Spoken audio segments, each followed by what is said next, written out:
Rabbil Alamin. Wassalatu wassalamu ala asyrafil anbiya'i wal mursalin wa ala alihi wa sahbihi wa tabi'ina lahum bi ihsanin ila yaumiddin. Summa amma ba'd. Ibu-ibu jamaah pengajian Majelis Taklim Al-Falah Darul Falah, Majelis Taklim Darul Falah Pekayon Indah. Mudah-mudahan yang selalu dihormati oleh Allah Subhanahu wa Ta'ala. Kita ucapkan syukur kepada Allah Subhanahu wa Ta'ala pada pagi hari ini kita ditemukan oleh Allah Subhanahu wa Ta'ala dalam suasana udara yang cerah, walaupun sering tempat kita ini diguyur banjir, maka sering juga pas taklim juga banjir sini. Dulu saya pernah ke sini banjir. Alhamdulillah pada pagi hari ini suasana cerah. Mudah-mudahan perjalanan kajian kita ini lancar sampai akhir. Amin ya rabbal alamin.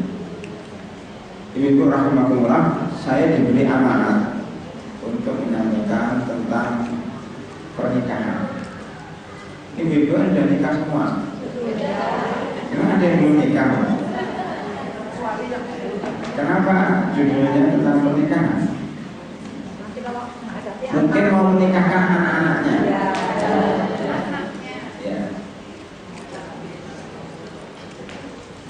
Tentang pernikahan ini saya ringkas dalam buku ini berjudul Halal dan Haram dalam Pernikahan, edisi 1. Misalkan nanti ibu bisa mengambilnya. Halal dan haram dalam pernikahan. Isinya tentang masalah-masalah pernikahan yang sering dibicarakan masyarakat. Masalah yang sering dibicarakan masyarakat, di antaranya ada nikah siri. Nikah siri yang sekarang sedang ramai, Bu, ya. Kemudian yang sering ditanyakan oleh ibu-ibu juga, umpamanya tentang menikahkan anaknya yang sudah terlanjur tabrakan, kecelakaan maksudnya. Jadi ada pemuda-pemudi yang terlanjur karena naik mobilnya ngebut, jadi tabrakan, kecelakaan sehingga bengkak-bengkak perutnya. Nah ini bagaimana, boleh nggak menikahkan perempuan yang mengalami kecelakaan dengan laki-laki yang menabraknya? Nah, ini sering ditanyakan karena banyak juga di masyarakat mengundang kita untuk menghadiri walimah, padahal anaknya sudah hamil. Ya. Itu juga perlu menjadi perhatian bagi kita supaya kita paham terhadap hukumnya. Ya. Kemudian kalau orang dulunya pernah berzina, ingin taubat, bagaimana? Apakah harus menyerahkan diri ke pemerintah kemudian dirajam atau bagaimana? Apakah cukup dengan bertobat saja kepada Allah Subhanahu wa Ta'ala serta tidak mengulangi perbuatannya kembali? Ini pertanyaan di masyarakat seperti itu. Setelah itu, ketika anak perempuan ini hamil dan melahirkan anak, kan anaknya anak zina, anak hasil perzinaan, bukan anak zina, anak hasil perzinaan, supaya tidak menyebutnya anak zina, karena ada sebagian kalangan yang tidak mau disebut anak zina, anak hasil perzinaan. Bahkan mungkin di antara masyarakat kita, ketika menikah tadi, istrinya sudah hamil duluan. Maka ketika melahirkan, berarti itu bukan anak dari hasil pernikahan, anak pertama, Bu, ya. Itu anak hasil perzinahan. Bukankah kalau anak hasil perzinahan itu orang tuanya tidak boleh menjadi wali pernikahannya? Bukankah anaknya juga tidak boleh mewarisi harta orang tuanya? Bagaimana Ustaz? Ini kan sudah terlanjur. Kasihan nanti kalau ada adiknya dapat warisan, ada adiknya dinikahkan oleh bapaknya, tapi kakaknya gimana ya? Nah, terus solusinya bagaimana kalau dia mau nikah? Dan solusinya bagaimana kalau salah satu orang tuanya meninggal dunia? Dia diberi apa? Ini juga yang perlu kita bahas. Itu anak hasil perzinahan dan dinisbahkan kepada siapa? Maka kemarin kasus umpamanya kasus masih Samuhtar ya, dengan Pak Murdiono, sekretaris negara pada era Orde Baru, yang sempat ramai karena beliau menggugat ke MK, menggugat undang-undang perkawinan tahun 74 yang menyatakan bahwa anak di luar pernikahan resmi itu tidak boleh dinisbahkan kepada bapaknya, tapi dinisbahkan kepada ibunya saja. Jadi dibuka. Kemudian MK mengabulkan permohonannya, sehingga undang-undang ini ditambah. Jadi MK ini merubah undang-undang, menambah undang-undang. Ya, sampai sekarang belum ada orang yang bisa membantah keputusannya. Terakhir rumah sakit bertaraf nasional, internasional, rumah sakit sekolah itu dibatalkan, dibubarkan. RSBN. Ya, MK juga. Nah, ketika MK merubah undang-undang perkawinan yang berdasarkan Al-Quran dan Sunnah itu, apakah menjadi sah undang-undang itu? Karena kalau kita lihat dalam Al-Quran dan Sunnah, memang anak hasil perzinahan itu tidak perlu dinisbahkan kepada bapaknya. Tapi kenapa MK kemudian menisbahkan kepada bapaknya? Nah, ini jadi polemik sampai sekarang belum selesai. Majelis Ulama Indonesia juga ikut menentangnya.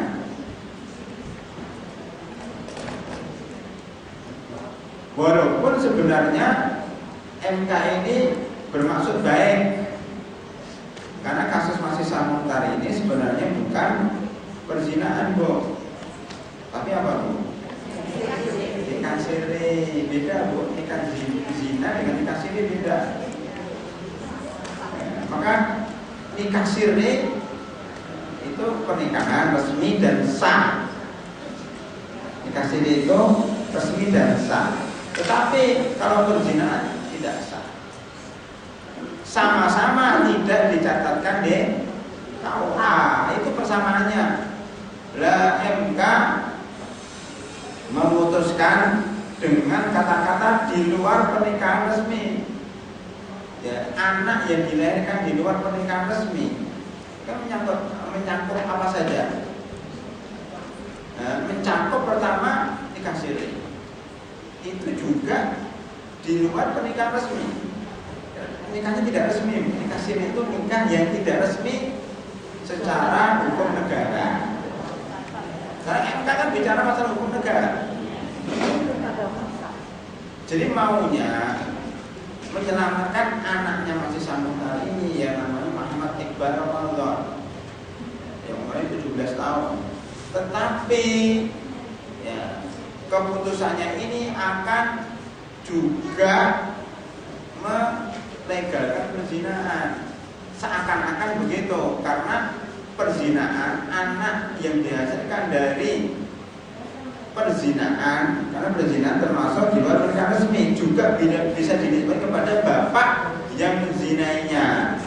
Nah, ini juga parah, karena apa? Bertentangan dengan pendapat mayoritas ulama yang tidak membolehkan anak dinisbahkan kepada anak hasil perzinahan dinisbahkan kepada orang yang menzinainya, yang berbuat zina kepada ibunya. Juga menyangkut atau mencakup yaitu perselingkuhan. Jadi perzinahan, perselingkuhan sama kumpul kebo, sama eleven, kumpul kebo. Banyak yang kumpul kebo punya anak, itu nggak boleh dibagi kepada yang menzinai ibunya. Sehingga dilematis ini, misalnya kayak ini satu sisi ingin menolong, ya ingin menolong hasil pernikahan siri, tapi satu sisi mendukung, ya seakan-akan mendukung perzinahan, menyuburkan perzinahan. Karena seorang perempuan kalau anak hasil perzinahannya dibela oleh negara, dia tenang saja, zina saya nggak masalah, karena anak saya akan ditanggung oleh negara dan akan dipaksakan, atau laki-laki yang menzinainya akan ditekan oleh negara untuk ya memberikan nafkah kepada anak hasil perzinahan ini. Ya, jadi bagi perempuan itu semakin berani berzina. Memang bagi laki-laki itu menjadi efek jerah, karena kalau dia berzina dan menghasilkan anak, dia harus bertanggung jawab kepada anaknya. Ya, ini juga kita bahas dalam buku ini. Ya. Kemudian tentunya nikah siri yang insya Allah nanti kita bahas secara panjang lebar. Ya. Kemudian istri yang masuk Islam tanpa suami, maksudnya gimana? Orang non Muslim dari Yahudi atau dari Nasrani masuk Islam, tapi istrinya saja, suaminya belum. Gimana statusnya? Banyak seperti itu. Apakah langsung cerai? Apakah nunggu dulu 3 bulan? Apakah nunggu selama-lamanya? Baru saja kemarin saya juga ditelepon oleh seseorang, ya, orang warga negara asing datang ke Indonesia. Dia masuk Islam, suaminya belum masuk Islam, dan dia kepengen menikah segera. Apakah bisa langsung menikah pada waktu itu setelah dia masuk Islam, ataukah bagaimana? Saya jawab, mayoritas ulama mengatakan menunggu 3 kali haid, ya, menunggu 3 kali haid atau 3 bulan. Bagi haidnya nggak teratur 3 bulan. Setelah itu kalau suaminya belum masuk Islam juga, maka dia telah sudah pisah secara otomatis, ya. Pernikahannya bubar secara otomatis, ya, karena dengan masuknya Islam itu berarti sudah cerai, sudah cerai. Jadi itu status istri yang masuk Islam tanpa suami, ya.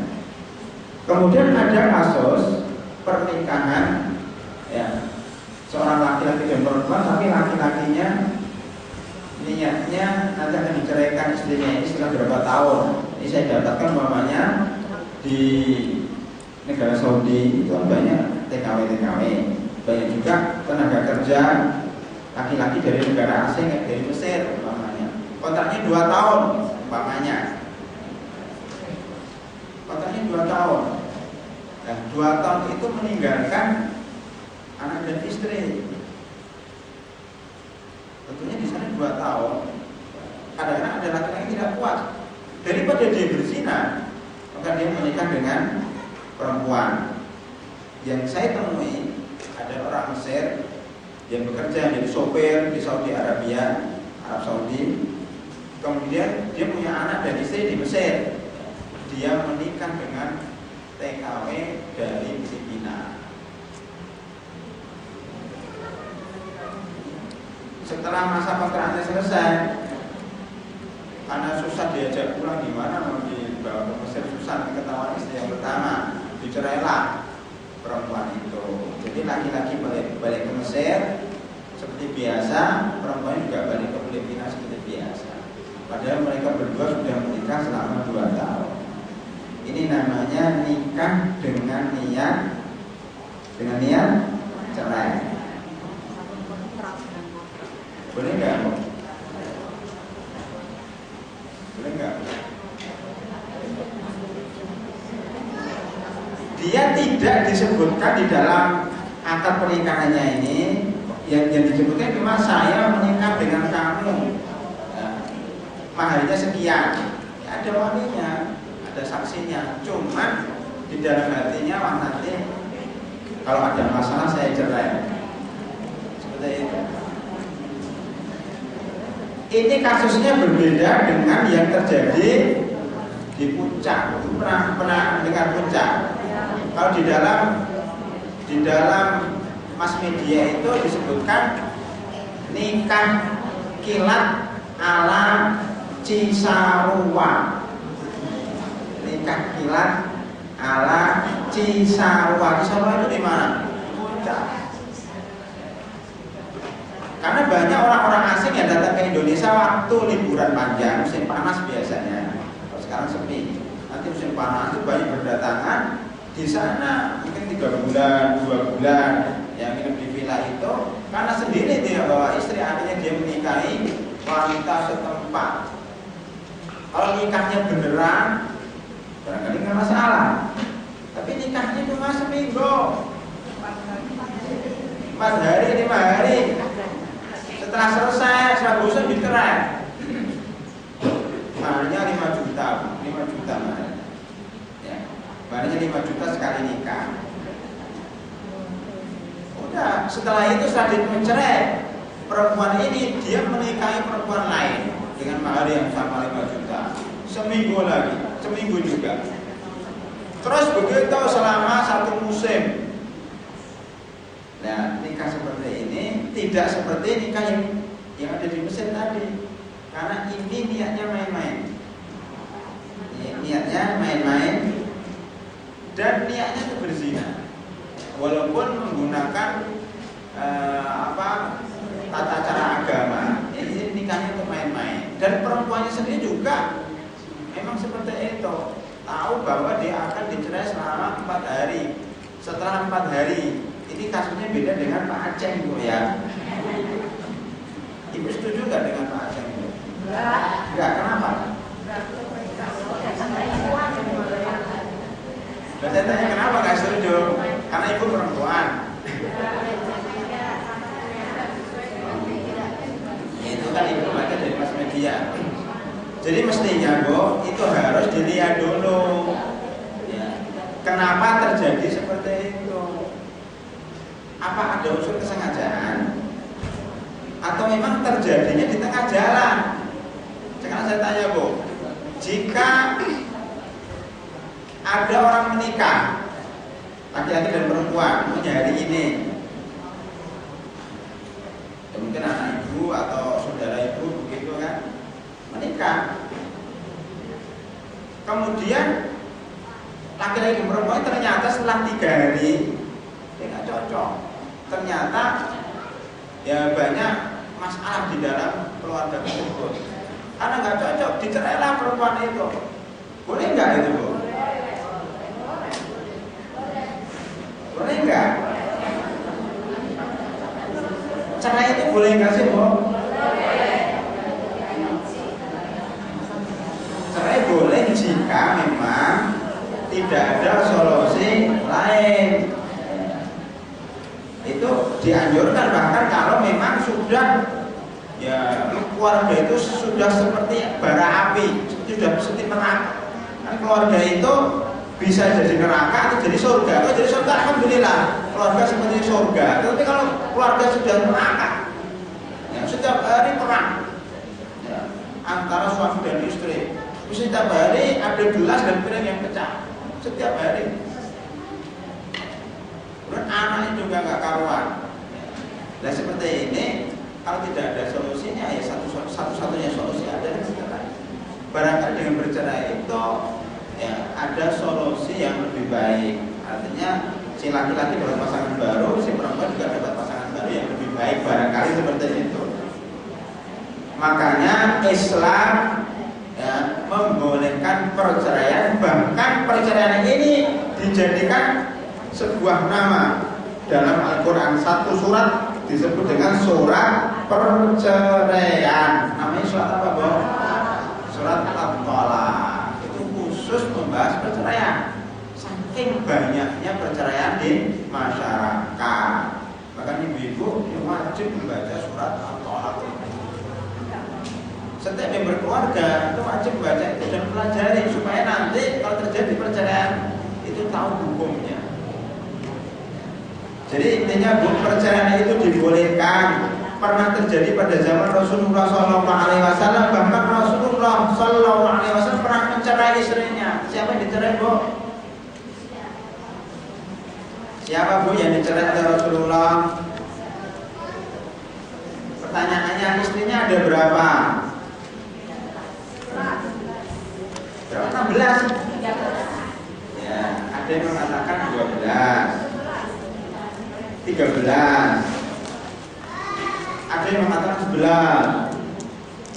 Tapi ketika beliau meninggal dunia, berapa istrinya? 9. Ya, berarti ada yang dicerai, Bu. Siapa yang dicerai, Bu? Belum pernah mendengar perceraian Rasulullah SAW kan?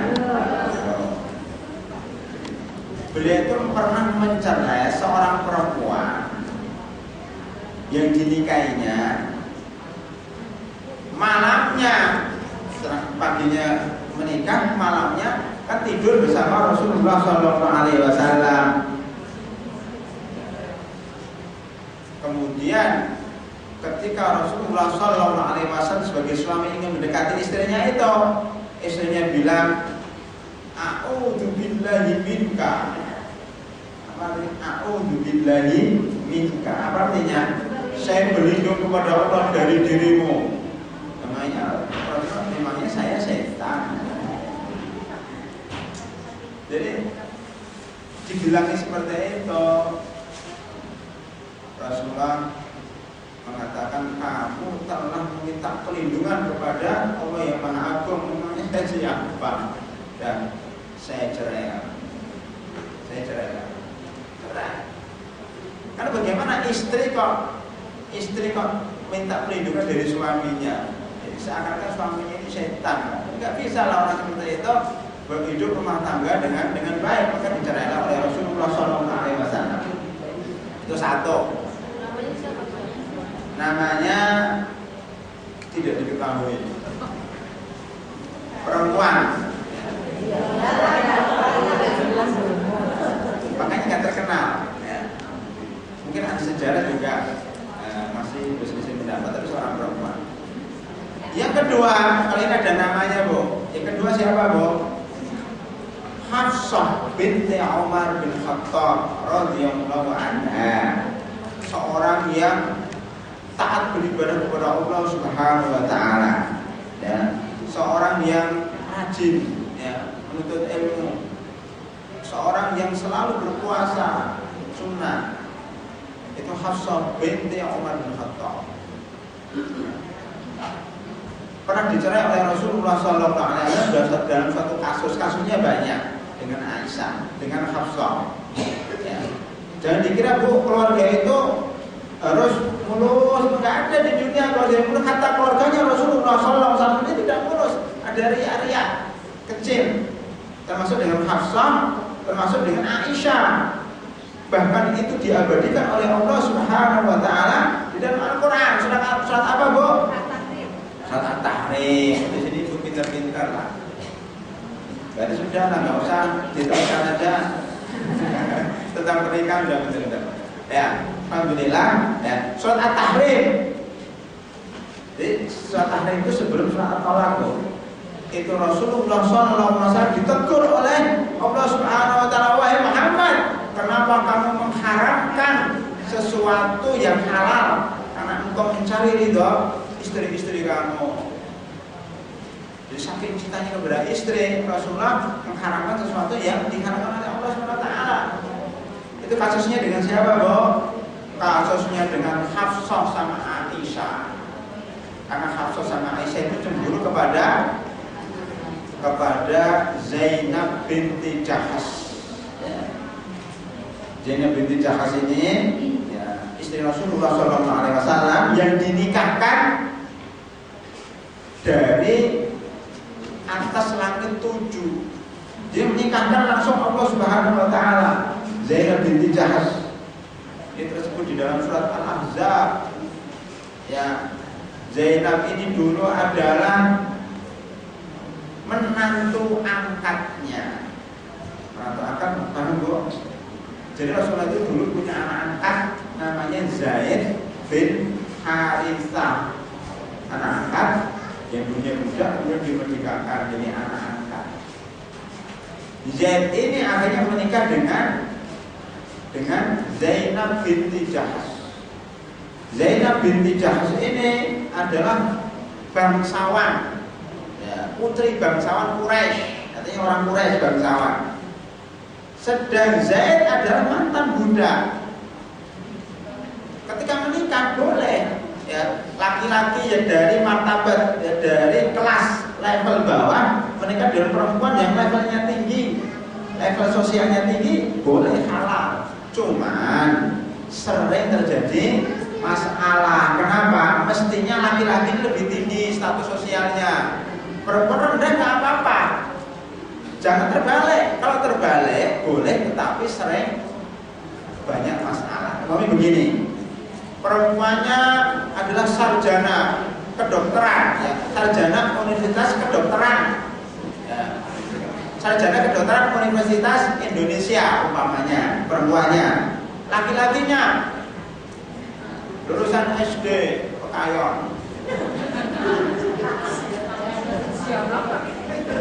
umpamanya, tidak punya kerjaan, ya, pengangguran. Boleh nggak menikah antara keduanya? Boleh. Cuma biasanya banyak masalah karena tugas laki-laki sebagai pemimpin bagaimana? Lulusan SD nggak sekolah kemudian memimpin sarjana kedokteran, itu nggak seimbang. Apalagi yang laki-laki tidak punya kerjaan, nggak bisa memberikan nafkah, ini sudah nggak seimbang. Makanya dalam Islam para ulama pun menyebutkan bahwa kuf'un takafu antara kedua belah pihak itu perlu. Biasanya laki-lakinya harus lebih dewasa, laki-lakinya lebih tinggi status sosialnya, karena dia mencari nafkah dan dia jadi pemimpin keluarga. Nah, ini terjadi pada zaman Rasulullah SAW ketika Zainab binti Jahsh status sosialnya tinggi menikah dengan mantan budak itu Zaid bin Harisah, menikah. Tetapi pernikahannya tidak langgeng. Akhirnya Zaid mencerai Zainab binti Jahsh. Di dalam surat Al-Ahzab disebutkan falamma qada Zaidun minha watara zawwajnakaha. Ini satu-satunya sahabat, nama sahabat, satu-satunya nama sahabat yang disebutkan dalam Al-Quran adalah Zaid. Nggak ada sahabat lain, Abu Bakar pun nggak ada di dalam Al-Quran. Zaid disebutkan dalam Al-Quran ketika Zaid telah menyelesaikan urusannya dengan Zainab dan dicerai, zawwajnakaha, maka kami Allah menikahkannya dengan kamu wahai Muhammad. Likaila yakuna 'alal mu'minina harajun fi azwaji adiyaihim idza qadaw minhunna wa tara, supaya ya ini tidak menjadi masalah bagi orang-orang beriman ketika anak angkatnya menceraikan istrinya, kemudian bapak angkatnya ini menikahi mantan suami, mantan istri daripada anak angkatnya. Karena dalam surat Ahzab, ya, di awal surat Ahzab surat 33 itu Islam telah menghapuskan anak angkat. Jadi anak angkat itu haram hukumnya, Bu. Jadi ibu-ibu yang punya anak angkat itu harus dihapus. Nah, terus gimana Ustaz? Diganti dengan anak asuh. Bedanya apa? Kalau anak angkat dia diangkat, Bu. Kalau anak asuh dia diasuh saja, beda. Diangkat itu maksudnya dijadikan anaknya. Dia mewarisi, dia menjadi wali pernikahannya. Jadi seperti anaknya, anak kandungnya, ini nggak boleh haram hukumnya. Kalau anak asuh dia sekedar mengasuh saja, tanpa menisbahkan anak itu kepada dirinya. Dia masih punya orang tua. Ini kamu anak orang tua kamu di desa, kamu di sini hanya saya asuh. Itu anak asuh. Makanya Islam kepingin menghapus kebiasaan orang jahiliyah yang suka mengangkat anak. Makanya Rasulullah SAW dinikahkan oleh Allah dengan Zainab binti Jahsh untuk merubah kebiasaan orang jahiliyah yang menganggap anak angkat itu anak kandung. Jadi boleh Nabi Muhammad menikahi mantan istri anak asuhnya, kan bukan anaknya, anak asuhnya. Maka pernikahan itu terjadi. Nah, setelah menikah Ya, Aisyah sama Hafsah cemburu. Nah, ketika beliau setiap dari kamar Zainab itu beliau minum madu atau minum suatu makanan atau memakan suatu makanan begitu. Kemudian supaya dia tidak senang sama Zainab, maka Aisyah bilang sama Hafsah, "Wahai Hafsah, gimana kalau Rasulullah pulang dari rumahnya Zainab, kita katakan, ya Rasulullah, kok mulutnya bau, makan apa Zain?" Dari Zainab makan apa? Mungkin kalau yang ngomong cuma Aisyah aja, paling ini cemburu. Tapi kalau yang ngomong kok istri-istri yang lain juga, kok Hafsah juga ngomong seperti itu, maka beliau jadi ragu, memang apa benar mulut saya bau gara-gara makanan dari Zainab. Kok dua istri saya ngomongnya sama? Ternyata dua orang itu bersekongkol, kerja sama. Padahal nggak bau, katakan bau. Makanya dua perempuan itu ditegur oleh Allah, "Wahai Zainab, wahai Hafsah sama Aisyah, ngapain kamu menyakiti hati Rasulullah SAW? Ya. Kalau bertobat, kalau engkau bertobat, insya Allah akan terima tobat. Tetapi kalau nggak bertobat, ya Allah akan menggantikan istri-istri yang lebih baik daripada kamu berdua." Makanya kedua orang itu bertobat.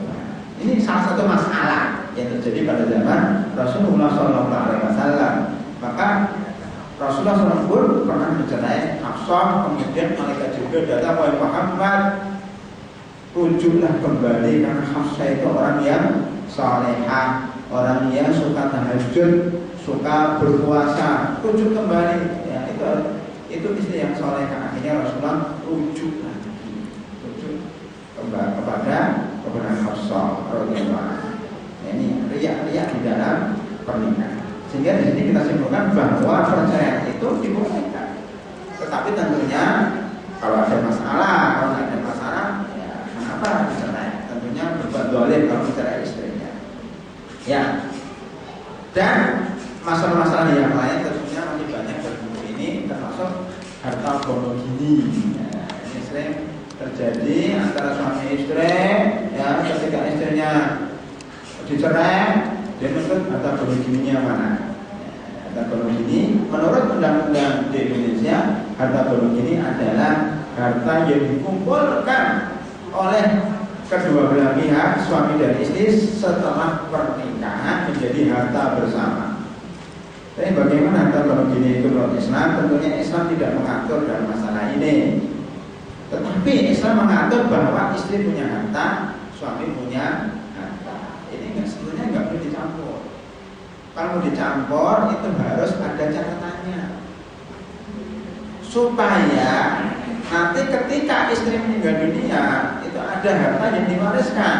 Kalau suami meninggal dunia ada harta yang diwariskan. Kalau dicampur gimana? Kalau meninggal dunia suaminya, ini hartanya siapa? Kan bingung. Maka harus dipisah, paling tidak dicatat ini harta istri, ini harta suami. Kalau nggak begitu, nanti kadang-kadang ada istri, ya, ada istri yang dulunya pernah, ya, membantu suaminya ketika suaminya masih belum eksis secara ekonomi. Itu suami istrinya juga bekerja, istrinya yang membiayai sekolah anak-anaknya, ya, yang biayai makan sehari-hari itu istrinya. Nanti suaminya biaya lain, biaya rumah. Nah, ini ketika keluarga berjalan seperti biasa. Tetapi ketika keluarga itu pecah, suaminya menikah lagi, nah ini mulai terjadi masalah. Ketika suaminya menikah lagi dengan istri lain, dengan perempuan lain, istrinya ini mulai tidak suka sama suaminya. Kenapa saya kok dimadu, padahal saya yang membuat suami ini sukses sejak awal. Ini ibu-ibu itu.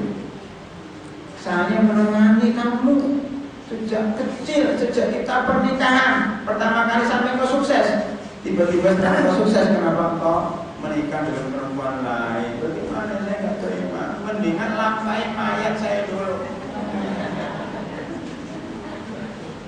Oleh karena itu suami-suami sekarang akhirnya daripada dimarahi oleh bininya, dia nikah siri. Ini yang menyebabkan orang nikah siri. Kenapa, Bu? Karena takut dimarahi istri pertamanya. Kalau istrinya nggak marah itu nggak nikah siri bu hilang, nggak ada masalah di Indonesia, nggak ada pernikahan siri.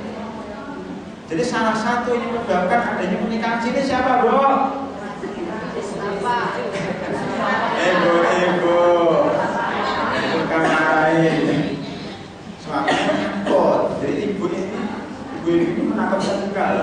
Sampai suami itu takut sembunyi. Subhanallah ya. Makhluk yang lembut ya, yang halus itu bisa ditakuti juga. Jadi rahimahullah ya.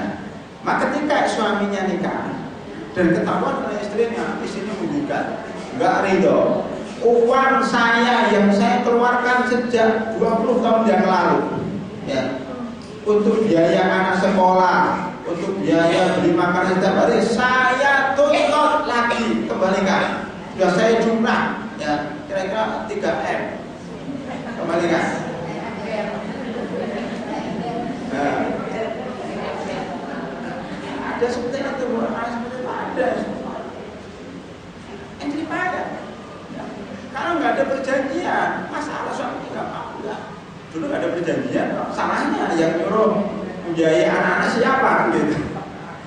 Makanya sebenarnya suami itu berkewajiban memberikan nafkah sama anak dan istri. Jadi sebenarnya kalau istri menuntut aja. Makanya sebelum ibu-ibu memberikan nafkah kepada anak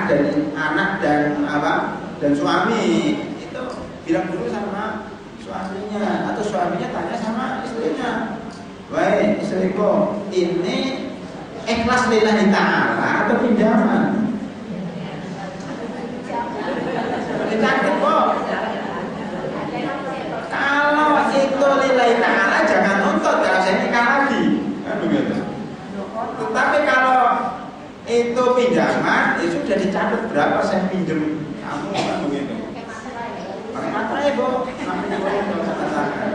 Oh, berarti saya keluarkan selama 20 tahun ini sekian miliar gitu, atau sekian ratus juta. Itu sudah saya kembalikan.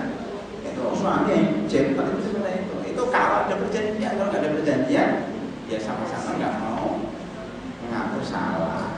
Ya, ini bermasalah karena itu dalam Islam harta gonok ini itu sebenarnya tidak ada. Makanya sebaiknya dipisah sejak sekarang. Bagi yang belum dipisah, Bu.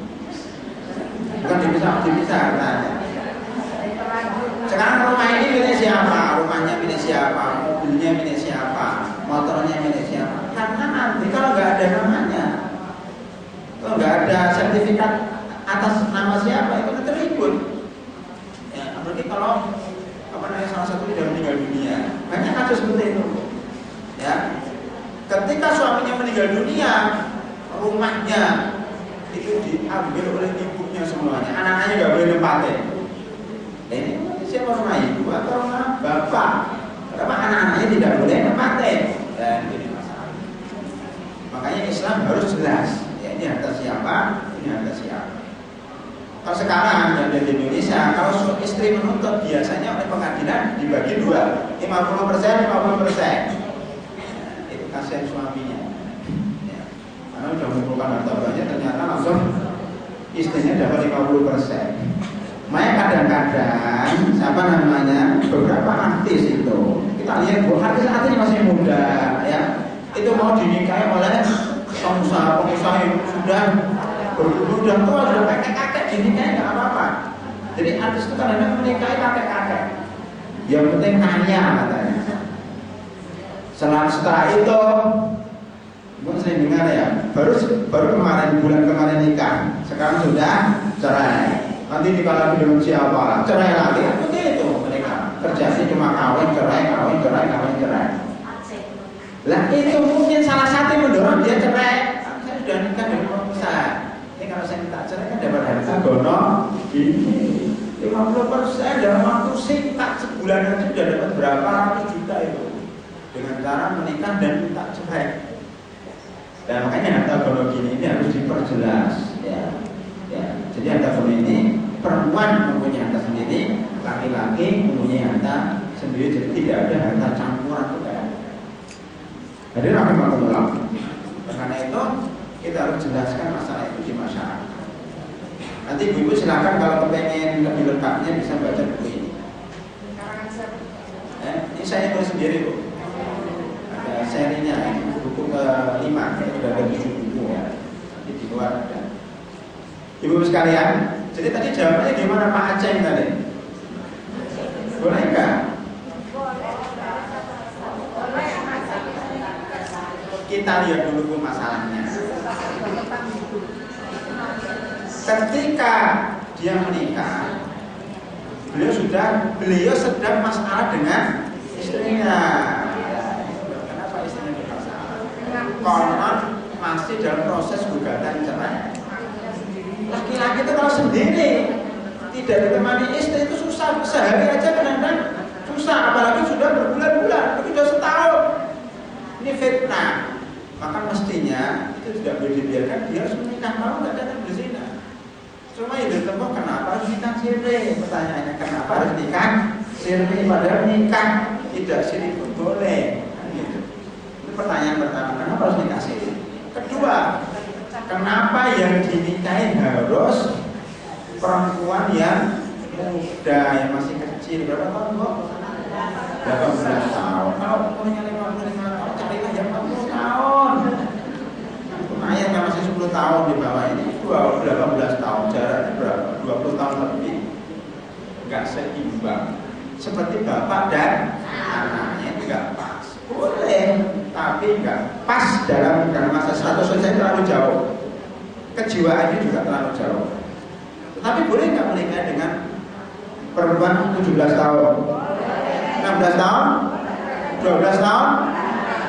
Itu Pak saya kunci di penjara. Ini nggak boleh dong.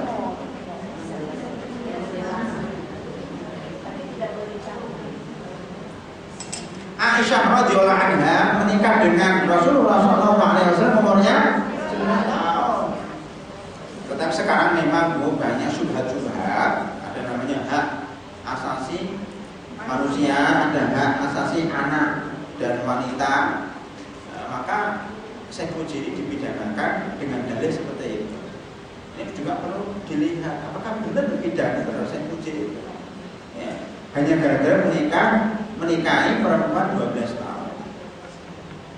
Bahkan istrinya pun ternyata sudah setuju, orang tuanya pun sudah setuju. Kenapa dipidanakan? Nah ini juga pertanyaan kenapa? Sedangkan orang-orang yang menjual anak-anak, orang-orang yang menjual perempuan, ya, penjualan anak-anak, penjualan manusia banyak tidak dipidanakan. Dia berzina di lokasi-lokasi pelacuran itu juga tidak dipidanakan, bahkan dilegalkan. Itu juga pertanyaan. Kenapa orang yang menikah resmi, menikah dengan nikah yang benar dipidanakan, sedang yang berzina tidak dipidanakan, tidak dikatakan itu pelecehan dan seterusnya. Sekarang sedang marak ya pelecehan seksual ya, terhadap anak-anak dan perempuan sedang marak. Salah satunya kenapa? Salah satunya penyebabnya adalah susahnya menikah. Susahnya menikah itu menyebabkan orang jadi berzina. Karena dipersulit gitu, menikah dipersulit. Nah ini kadang-kadang membuat orang berzina. Ibu-ibu sekalian, jadi tadi kasusnya bahwa ini menikah dengan perempuan yang masih muda dan kononnya ini adalah rekomendasi dari Pak Kiai. Ya ini juga yang salah juga sebenarnya kan dari pihak perempuan juga kan. Mestinya kalau ingin langgeng itu juga harus ta'aruf dulu ya, antara keluarga laki-laki dengan keluarga perempuan, bagaimana masa depannya. Jika tidak seperti itu dan konon itu berapa maharnya Bu? Karena sampai diberi 250 juta 250 juta hanya untuk 4 hari. Terlalu juga itu 4 hari 250 juta hilang. Kemudian yang ketiga cerainya lewat SMS, short messenger system. Boleh nggak? Boleh nggak Bu? Pada zaman dahulu nggak ada SMS memang, tapi ada surat. Jadi mencerai lewat tulisan tangan lewat surat itu dibolehkan. Dulu saya juga ikut menandatangani perceraian lewat surat waktu saya di Kairo. Itu ada teman saya menikah dengan perempuan yang ada di Jawa Tengah. Ya. Karena pernikahannya tidak diridhoi oleh ibunya, akhirnya teman saya ini mencerai istrinya. Dia di Kairo nggak bisa pulang, akhirnya menulis surat. Saya nama bulan dengan ini saya dengan sadar mencerai kamu sebagai istri saya ini. Saksi saya yang pertama, ya tanda tangan saksi. Yang kedua itu teman saya, jadi ada 2 saksi itu dilayangkan surat itu ke Indonesia itu sah sudah jatuh cerai. Kalau SMS ada saksinya enggak? Apakah wajib saksi dalam perceraian itu? Wajib enggak? Oh. Wajib. Kenapa wajib? Harus ada orang lain yang cerai dengan kalau kita menikah itu wajib ada karena memulai pernikahan yang asalnya adalah haram jadi halal, maka itu harus ada saksi 2. Tetapi ketika kita melepas ikatan itu tidak harus pakai saksi, tetapi disunahkan dianjurkan pakai saksi. Ada seorang suami sama istrinya udah nggak cocok, saya cerai kamu, udah jatuh cerai, nggak perlu manggil 2 saksi, tapi disunahkan pakai saksi. Ketika SMS saya dengan sadar nama fulan telah mencerai kamu, fulan, jatuh enggak? Itu jatuh manakala SMS itu dibaca oleh istrinya, atau jatuh ketika ditulis SMS itu dan dikirim, maka jatuhlah perceraian itu. Ya. Ketika jatuh perceraian itu, ya maka sudah mulai dari hari itu dihitunglah masa iddahnya. Ya. Dan ini dengan syarat perceraian ini SMS ini harus benar bahwa ini SMS dari suaminya, bukan dari orang lain, karena ada orang iseng kan. Ya. Nah, itu kalau terbukti itu iseng, bukan dari suaminya, nggak jatuh. Jadi tergantung kepada pembuktian oleh teknologi apakah itu SMS suaminya atau bukan. Kalau benar itu SMS suaminya berarti telah jatuh cerai dan dihitung sejak itu. Jadi secara syariah sudah sah. Barangkali kenapa ribut di Indonesia ribut, Aceh sendiri pernah mengatakan saya ini hanya salah satu saja yang melakukan seperti ini. Sebenarnya pejabat yang menikah siri itu banyak. Saya yang terkena apesnya saja. Banyak yang melakukan nikah siri di Indonesia. Cuma saya kena apes. Ya, pernah apes kenapa? Karena dia SMS. 1, 2, dia hanya nikah 4 hari. 3, karena dia menikah dengan perempuan yang masih muda. Ya. 4, mungkin mahalnya terlalu tinggi, 250 juta. Ya. Pejabat. 6, karena itu lagi pilkada. Ini karena politik tuh, Bu. Jadi jangan sampai pernikahan ini dimasuk-masukkan ke dalam politik. Pasti akan dijelek-jelekkan. Saya katakan teman saya hapus aja. Yang ini banyak sekali para pejabat. Ya. Itu karena masalah politik saja. Tapi kalau sahnya sih sah. Ya, karena mass media ini yang blow up, ya, sehingga seakan-akan dia itu melakukan dosa besar sehingga dilengsarkan. Itu harus dilengsarkan dari jabatannya gara-gara menikah. Lalu wakil presiden kita nikahnya berapa perempuan kok? 4 perempuan. Ya, bukan sekarang, dulu. Ya. Itu istrinya 3, biasa. Nggak masalah. Tapi tidak 4 hari, Pak. Iya makanya. Tapi ini istrinya 4. Itu kalau orang mau pilkada, dia nikah lebih dari 1, itu dia kamu kan ada ini, ada demo di depan wali kota Bekasi kan? Demo itu, Bu, karena salah satu calon itu istrinya 4 atau 3. Makanya bilang, oh calon pemimpin kok kerjaannya kawin gitu kan. Makanya demonya pakai apa? Pakai kutang. Itu perempuan yang demo, Bro. Jadi Mas B